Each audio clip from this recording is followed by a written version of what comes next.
नमस्कार दोस्तों, आप सुबह उठते हैं और आपको दो बड़ी और धमाकेदार खबरें मिलती हैं। खबर नंबर एक, अखबार के कई पन्नों पर आप देख रहे होंगे कि 7 में से 4 सीटों पर इंडिया गठबंधन की जीत, जो भविष्य की राजनीति की ओर इशारा कर रही है। यह ना भूलें, इसमें एक पश्चिम बंगाल की वो सीट थी जिस पर बीजेपी का कब्जा था।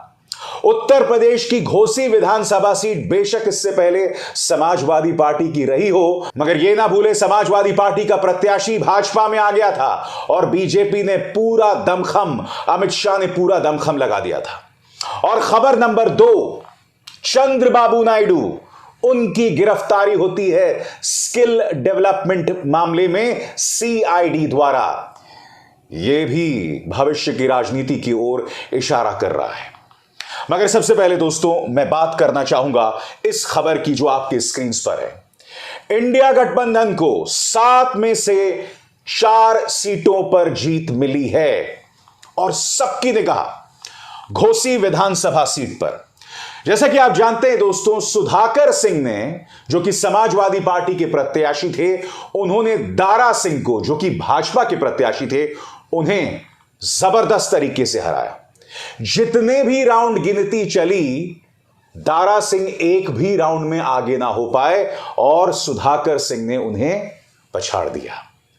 मगर आपको एक बात पर गौर करना पड़ेगा दोस्तों कि दारा सिंह दरअसल बीजेपी में आए कैसे। थोड़ा मैं आपको पीछे लेकर चलना चाहता हूं। मध्य प्रदेश और महाराष्ट्र। मध्य प्रदेश में ज्योतिरादित्य सिंधिया और महाराष्ट्र में एकनाथ शिंदे, दोनों पार्टियां छोड़कर आते हैं और वहां पर तख्ता पलट हो जाता है। ज्योतिरादित्य सिंधिया करीब 22 विधायकों के साथ छोड़ते हैं। परिणाम आपके सामने है। चुनी हुई सरकार जो है वो गिर जाती है कमलनाथ की, कांग्रेस की। उसी तरह से महाराष्ट्र में एजेंसीज के डर से एकनाथ शिंदे और उनके साथ शिवसेना जो है वो भाजपा की गोद में जाकर बैठ जाती है। नतीजा आपके सामने। अब महाराष्ट्र में सत्ता किसकी है? भाजपा गठबंधन की, जहां एकनाथ शिंदे उनके मुख्यमंत्री हैं। और बात वहां नहीं रुकी। यही हुआ एनसीपी के अंदर, जब अजीत पवार सत्ता के लालच में आकर भाजपा की गोद में बैठ जाते हैं और डिप्टी चीफ मिनिस्टर बना दिए जाते हैं। अब गौर कीजिए दारा सिंह पर। दोस्तों, दारा सिंह के साथ साथ आपको इस शख्स पर भी गौर करना पड़ेगा, ओम प्रकाश राजभर। होता क्या है दोस्तों, कुछ ही दिनों पहले दारा सिंह और ओम प्रकाश राजभर दोनों समाजवादी पार्टी का साथ छोड़कर, हालांकि ओम प्रकाश राजभर समाजवादी पार्टी में नहीं थे, वो सुहेल देव पार्टी में थे और समाजवादी पार्टी के साथ थे। दोनों जो है वो भाजपा में आ जाते हैं और दारा सिंह और ओम प्रकाश राजभर को भाजपा में लाने के लिए जो सबसे बड़ा किरदार है ना, वो अमित शाह का होता है। क्योंकि दारा सिंह की मुलाकात होती है अमित शाह के साथ। यही नहीं, ओम प्रकाश राजभर के बारे में भी लगातार खबरें आ रही थी कि ओम प्रकाश राजभर ने भी अमित शाह से मुलाकात की थी। और जैसे ही दारा सिंह की मुलाकात अमित शाह से होती है, वो समाजवादी पार्टी छोड़ देते हैं। घोसी विधानसभा सीट खाली हो जाती है और न सिर्फ छोड़ते हैं बल्कि अखिलेश यादव को पानी पी पी कर गालियां देते हैं। ये कुछ सुना सुना नहीं लग रहा आपको? आपको ऐसा नहीं लग रहा कि मध्य प्रदेश का जो तजुर्बा है वो यहां पर दोहराया गया है? और बात यहां नहीं रुकती है, याद कीजिएगा, जब ज्योतिरादित्य सिंधिया ने मध्य प्रदेश में कांग्रेस की सरकार गिरा दी थी तो उसके परिणाम में उन्हें क्या मिला? उन्हें राज्यसभा की सीट मिली और मंत्री पद मिला। दारा सिंह को भी यही वादा किया गया। ओम प्रकाश राजभर को भी यही वादा किया गया। यह कहा गया कि आप आइए, चुनाव जीतिए और आपको हम मंत्री पद भी देंगे और विधायक तो आप रहेंगे ही। मगर यहां पर एक ट्विस्ट था दोस्तों। मुख्यमंत्री आदित्यनाथ इससे बिल्कुल भी खुश नहीं थे। वो नहीं चाहते थे कि ओम प्रकाश राजभर भाजपा में आए या भाजपा गठबंधन में शामिल हो या फिर दारा सिंह भी घोसी से विधानसभा चुनाव लड़ें। ऐसी खबरें प्लांट की गईं। इसके मायने क्या है दोस्तों, कुछ देर बाद मैं आपको बतलाऊंगा, मगर पहले हम बात करेंगे घोसी विधानसभा सीट की। हुआ क्या कि पहले तो सीधा मुकाबला हुआ जिसमें दारा सिंह और सुधाकर सिंह के बीच मुकाबला हो रहा था। मगर जैसे जैसे चुनावों के हम अंतिम चरण में घुसे, तब भाजपा को यह आभास हो गया कि दारा सिंह के बल पर चुनाव नहीं जीतने वाले। यहां तक कि भाजपा से जुड़े राजनीतिक विश्लेषक भी लगातार बता रहे थे कि यह जीत आसान नहीं होने वाली है, आपको रणनीति बदलनी पड़ेगी। और फिर आखिरी कुछ दिनों में भाजपा के नेतृत्व की बात की जाने लगी, यानी कि प्रधानमंत्री नरेंद्र मोदी, मुख्यमंत्री आदित्यनाथ, इन तमाम लोगों की बात होने लगी।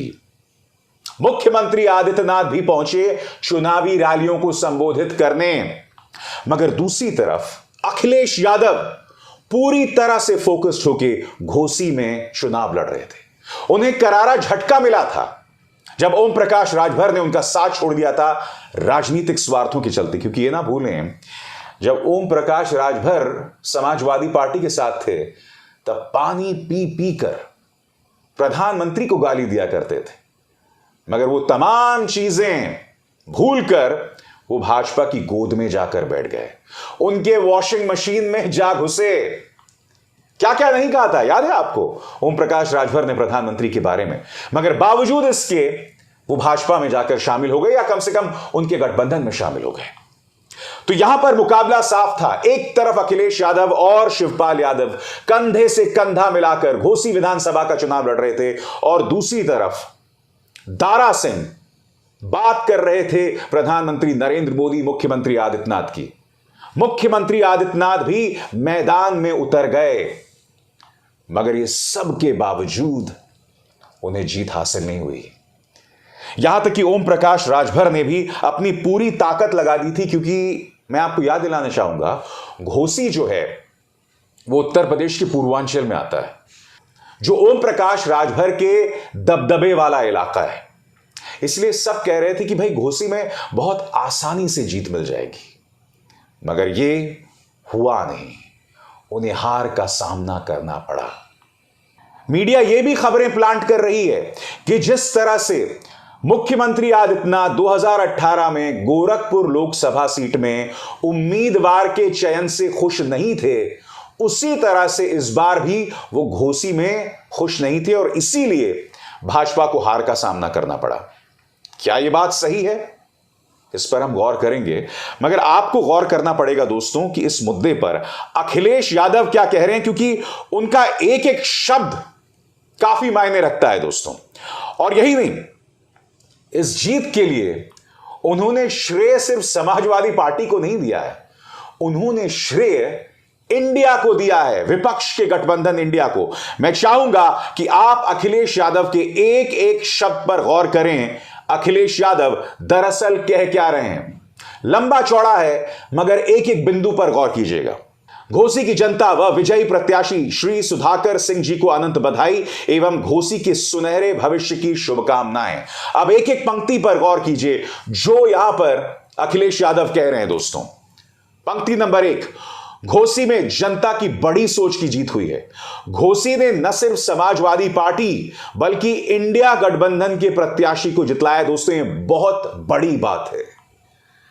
अक्सर कहा जा रहा था कि अखिलेश यादव जो हैं वो अपने निजी स्वार्थों के चलते गठबंधन का हिस्सा सही मायने में नहीं हो पा रहे थे, मगर यहां पर वो श्रेय किसी और को नहीं, इंडिया गठबंधन को दे रहे हैं। जिसका अर्थ क्या हुआ, यह भविष्य के लिए एक बहुत बड़ा इशारा है। यह साबित कर रहा है कि आने वाले दिनों में उत्तर प्रदेश में इंडिया गठबंधन किस तरह से कंधा मिलाकर लड़ेगा। और अगर यह मुकाबला होगा तो मेरा यह मानना है कि 80 सीटों में कम से कम 20 ऐसी सीटें हैं जहां इंडिया गठबंधन को आसानी से जीत मिल सकती है। क्योंकि ये ना भूलें, उत्तर प्रदेश और गुजरात 2 ऐसे राज्य हैं जहां भाजपा को छूना नामुमकिन है। अखिलेश इंडिया गठबंधन की ताकत समझ रहे हैं, इसलिए वो इस बात का जिक्र कर रहे हैं। आगे सुनिए दोस्तों, यह सकारात्मक राजनीति की जीत है और सांप्रदायिक नकारात्मक राजनीति की हार। यह दलीय संकीर्ण विचारधारा और जाति बंधन से ऊपर उठकर उस प्रत्याशी की जीत है जिसके काम करने की आशा है और नाकाम प्रत्याशी की पराजय। यह भाजपा की तोड़फोड़ और समाज को बांटने वाली नकारात्मक राजनीति की मुंहतोड़ हार है। यह झूठे प्रचार और जुमला जीवियों की हार है। यह व्हाट्सएप और फेसबुक जैसे सोशल मीडिया द्वारा फैलाई जा रही सामाजिक घृणा, भ्रामक सूचनाओं और राजनीतिक मिथ्या की हार है। यह भ्रष्टाचार, महंगाई और बेरोजगारी जैसे मुद्दों की जीत है। दोस्तों, यह बतलाता है कि अखिलेश यादव की सोच इस वक्त राहुल गांधी से कितनी मेल खा रही है। कहने को इन दोनों का भाईचारा 2016 के बाद नहीं देखा गया, मगर आप देख रहे हैं कि किस तरह से यहां पर दोनों की सोच मायने रख रही है और दोनों की सोच जो है वो मेल खा रही है। आगे कुछ और बिंदुओं पर गौर कीजिए। यह बुलडोजर और बल से त्रस्त जनता का शासन प्रशासन को करारा जवाब है। यह कुछ स्थानीय नेताओं की इस गलत फहमी की भी हार है कि एक समुदाय के लोग हमारी जेब में हैं। अब दोस्तों, हम बात करना चाहेंगे भाजपा के भीतर घात की। आपके स्क्रीन पर यह हैं मुख्यमंत्री आदित्यनाथ और देश के गृह मंत्री अमित शाह। इन दोनों के बीच एक अरसे से दोस्तों द्वंद्व चल रहा है, क्योंकि जो खबर अक्सर सामने आती है कि प्रधानमंत्री नरेंद्र मोदी के बाद कौन, और ये दोनों चेहरे सामने उभर कर आते हैं। और यही वजह है कि अक्सर गुजरात लॉबी उत्तर प्रदेश में दखल देती है, जिसको लेकर मुख्यमंत्री आदित्यनाथ खुश नहीं हैं। और दोनों के बीच टकराव की कई मुद्दे सामने उभर कर आते हैं। गोदी मीडिया भी इन खबरों को प्लांट कर रहा है कि दरअसल घोसी में हार इसलिए हुई है क्योंकि मुख्यमंत्री आदित्यनाथ ने सहयोग नहीं दिया। मगर अगर यह असहयोग लोकसभा चुनावों में भी जारी रहता है तो यह भाजपा के लिए बहुत मुश्किल की बात है। मैं आपको बतलाना चाहता हूं दोस्तों कि क्या कह रहा है आज तक अपने इस लेख में आपकी स्क्रीन पर। दारा सिंह चौहान और ओम प्रकाश राजभर को योगी आदित्यनाथ पार्टी में लाने से खुश नहीं थे। यही कारण रहा कि उन्होंने इन लोगों को अभी उत्तर प्रदेश सरकार में मंत्री पद से दूर रखा है, जबकि ये किसी से छुपी नहीं है कि इन दोनों नेताओं की वापसी इसी शर्त पर हुई कि दोनों को मंत्री पद दिया जाएगा। आगे ये क्या कहते हैं, पार्टी के अंदर खाने में यही लोग कहते हैं कि उत्तर प्रदेश में योगी का कद कम करने की रणनीति के चलते ऐसा हुआ। ऐसी ही स्थिति घोसी उपचुनाव में भी देखी गई। एक तरफ अखिलेश और शिवपाल कंधे से कंधा मिलाकर चुनाव प्रचार कर रहे थे और दूसरी ओर मुख्यमंत्री आदित्यनाथ आखिरी चरण में रैली करने पहुंचे। मगर अगर ये दरारें हैं और ये दरारें इतनी गंभीर हैं कि मुख्यमंत्री आदित्यनाथ के अहम के आगे कोई नहीं टिक पाता, तो आप अंदाजा लगा सकते हैं कि अगर यही राजनीति 2024 के लोकसभा चुनावों में भी जारी रही तो भाजपा के लिए बहुत मुश्किल होने वाली है। हालांकि मैं इस बात से इत्तेफाक नहीं रखता कि लोकसभा चुनावों में भाजपा जो है उत्तर प्रदेश के अंदर दो फाड़ होकर चुनाव लड़ेगी। नहीं, यही खास बात है भाजपा की। चाहे जितनी भी भीतर घात हो, जब बड़ा चुनाव आता है सब एक साथ मिल जाते हैं। और ये ना भूलें, अगले साल की शुरुआत में राम मंदिर का उद्घाटन है। उसके बाद न्यूज चैनल्स में जो आंधी आएगी ना दोस्तों कवरेज की, सारे मुद्दे बौने हो जाएंगे। आज इसी कार्यक्रम में मैंने आपके सामने दूसरा मुद्दा रखा दोस्तों, चंद्रबाबू नायडू। उनको गिरफ्तार कर लिया है सीआईडी ने स्किल डेवलपमेंट मामले में। दोस्तों, विपक्षी गठबंधन की तरफ से यह पहली बड़ी गिरफ्तारी है, जिससे साफ हो जाता है कि लोकसभा चुनावों के लिए अभी से भाजपा ने तैयारी शुरू कर दी है। याद कीजिए, कई विपक्ष के नेता इस वक्त भाजपा के निशाने पर है, कई इस वक्त जेल में है।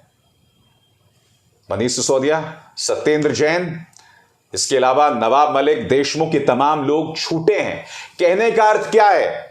कहने का अर्थ यह है कि कोशिश की जाएगी कि लोकसभा चुनावों से पहले विपक्ष के कई बड़े नेताओं को गिरफ्तार किया जाए। राहुल गांधी की सांसदी खत्म कर दी गई थी। यह तो chief justice of India DY Chandrachud ने मामले में दखल दिया, उनकी सुप्रीम कोर्ट ने फैसला दिया और नतीजा आपके सामने है। आज मैं एक भविष्यवाणी करने वाला हूं कि आने वाले 6 महीनों में न सिर्फ विपक्ष के बड़े बड़े नेताओं को गिरफ्तार किया जाएगा, बल्कि ऐसे लोगों पर भी निशाना साधा जाएगा, चाहे वो सामाजिक कार्यकर्ता हो, चाहे वो पत्रकार हो, जो इस सरकार से सवाल करते हैं। क्योंकि भाजपा की सिर्फ एक रणनीति है, जिसे आप झुका न सको, जिसे आप पार्टी में शामिल ना कर सको, उसे गिरफ्तार करो, उस पर निशाना साधो। और यह रणनीति आगे जारी रहेगी, यह मैं दावे के साथ इसलिए कह रहा हूं क्योंकि चंद्रबाबू नायडू को गिरफ्तार किया, निशाना किन लोगों पर हो सकता है दोस्तों, गौर करना पड़ेगा। निशाना राहुल गांधी पर हो सकता है, निशाना सोनिया गांधी पर हो सकता है, निशाना ममता बनर्जी पर हो सकता है और निशाना तेजस्वी यादव पर हो सकता है। इन तमाम चेहरों पर गौर कीजिएगा दोस्तों। मुझे अचरज नहीं होगा कि इनमें से कई लोगों का सामना कानून के साथ हो जाए, और किया भी जा रहा है। अगर आप देखें, राहुल गांधी को तो जेल भेजने की पूरी तैयारी थी। तेजस्वी यादव और उनके परिवार के खिलाफ सीबीआई लगातार दबिश दे रही है, लगातार उन्हें चुनौती दे रही है। इससे साफ हो जाता है कि भाजपा क्या मंशा रखती है। दोस्तों, आज कार्यक्रम के अंत में मैं आपको बतलाने वाला हूं वो 10 ऐसे मंत्र जो इंडिया गठबंधन को याद रखने होंगे चुनावों से ठीक पहले। एक एक करके आपके स्क्रीन पर आ रहे हैं दोस्तों। एकता में जीत, इस मंत्र के साथ कोई समझौता नहीं हो सकता। अगर आप एक होकर लड़ेंगे तो जीत आपको मिलेगी, कम से कम आप लड़ाई करने की स्थिति में होंगे। दूसरा, अनर्गल बयानों से बचें। जिस तरह के बयान उदय स्टालिन ने या ए राजा ने दिया सनातन धर्म के बारे में, वो शर्मनाक बयान था। ऐसे बयानों से इंडिया गठबंधन के किसी भी नेता को बचना चाहिए। और यह ना भूलें, आपने एक समन्वय समिति कायम करने की बात की थी। जब ऐसे बयान सामने आते हैं तो उस समन्वय समिति में तमाम स्टेक होल्डर्स को बैठकर बात करनी चाहिए, ताकि ऐसे बयानों को दोहराया ना जाए, क्योंकि इन्हीं बयानों का सहारा बीजेपी लेती है अपने गोदी मीडिया के जरिए और विपक्ष पर हमला बोलती है। तीसरा, बीजेपी की कमजोरियों पर निगाह। चौथा, दरारों पर निशाना। यह ना भूलें दोस्तों कि भाजपा में वो दरारें बार बार सामने उभर कर आती हैं। भीतरगात के तौर पर मध्य प्रदेश पर निगाह डालिए, वहां पर एक मंत्री दूसरे मंत्री की शिकायत कर रहा है। शिवराज सिंह चौहान अपने पसंदीदा मंत्रियों को बचा रहे हैं। शिवराज सिंह चौहान प्रियंका गांधी वाड्रा के खिलाफ 40 जिलों में एफआईआर करते हैं। इससे नुकसान किसको है? इससे नुकसान भाजपा को है, जिससे प्रियंका गांधी वाड्रा जो हैं वो शहीद बन जाती हैं। मगर यह बात मैं आपको क्यों बतला रहा हूं? यह बात मैं आपको इसलिए बतला रहा हूं क्योंकि शिवराज सिंह चौहान को भी इस बात का अंदाजा हो रहा है कि हो सकता है कि अगली बार वो मुख्यमंत्री ना रहें। इसलिए अब उनकी सोच हो गई है कि अगर मेरी नहीं तो किसी की नहीं। आगे मुद्दों पर बने रहें, मुद्दों से ना भटकें, जिसका जिक्र अखिलेश यादव ने भी किया था। छठा नंबर, बीजेपी की बांटने वाली सियासत में घुसने से बचें। जैसे मैंने कहा था, जिस तरह से आपने सनातन धर्म पर वो शर्मनाक बयान दिया था डीएमके के नेताओं ने, बीजेपी को सहानुभूति राग ना अलापने दें, एक्सपोज करें। यह बात मैं क्यों कह रहा हूं दोस्तों? प्रधानमंत्री क्या कहते हैं कि मुझे गाली दी जाती है, जबकि आप भी जानते हैं दोस्तों, और मैंने इसी मंच पर आपको बताया था कि राहुल गांधी और प्रियंका गांधी के रिश्तों पर शर्मनाक बयान दिया था भाजपा ने। क्या इस भाजपा को सहानुभूति राग अलापने का हक है? जब आप विपक्ष के परिवारों तक पर हमला बोलते हैं, राहुल गांधी पर अश्लील हमले करने की तमाम हदों को आपने पार कर दिया है। इसके बाद दोस्तों, बीजेपी हर राज्य में 2 खेमों में बटी हुई है, उसका फायदा उठाइए। उत्तर प्रदेश के घोसी में आप देख चुके हैं, कम से कम गोदी मीडिया यह दावा कर रहा है, अगर मुख्यमंत्री आदित्यनाथ और अमित शाह में दरारें बढ़ जाती हैं तो इसका सीधा असर लोकसभा चुनावों पर पड़ सकता है। मगर याद कीजिएगा, मैंने एक और बात कही थी, उस पर भी गौर किया जाए। जनता में बार बार एजेंसियों के दुरुपयोग का मुद्दा उठाएं। चंद्रबाबू नायडू की गिरफ्तारी, आम आदमी पार्टी के नेताओं की गिरफ्तारी, राहुल सोनिया पर दबिश, ऐसे में क्या भाजपा को वाकई सिंपैथी फैक्टर की बात करने का कोई भी हक है? और आखिरी मुद्दा, गोदी मीडिया पर प्रहार जारी रखें, एक्सपोज करते रहें, बॉयकॉट करते रहें। बॉयकॉट कीजिए, बहुत जरूरी है। 2 बातें नहीं हो सकती हैं। गोदी मीडिया के रेवेन्यू मॉडल पर हमला कीजिए। अपने तमाम राज्यों से कहिए जहां आपकी सरकारें हैं कि गोदी मीडिया को 1 पैसा ना दे। जिस तरह की फाइनेंसिंग एएनआई को राजस्थान छत्तीसगढ़ करता है, क्यों करती है कांग्रेस की सरकारें? क्यों अरविंद केजरीवाल की सरकारें जो हैं वो गोदी मीडिया में विज्ञापन देती हैं? इससे बचना होगा। क्यों छत्तीसगढ़ की सरकार सुदर्शन न्यूज जैसे नफरती चैनल में विज्ञापन दिया करती थी। ये मुद्दे हैं जिन पर गौर करने की जरूरत है। सियासत बहुत दिलचस्प हो रही है दोस्तों, और घोसी ही नहीं बल्कि 7 में से 4 सीटों में इंडिया की जीत यह बात प्रमाणित कर रही है। अब इसार शर्मा को दीजिए इजाजत। नमस्कार। स्वतंत्र और आजाद पत्रकारिता का समर्थन कीजिए, सच में मेरा साथी बनिए। बहुत आसान है दोस्तों, इस ज्वाइन बटन को दबाइए और आपके सामने आएंगे ये 3 विकल्प, इनमें से एक चुनिए और सच के इस सफर में मेरा साथी बनिए।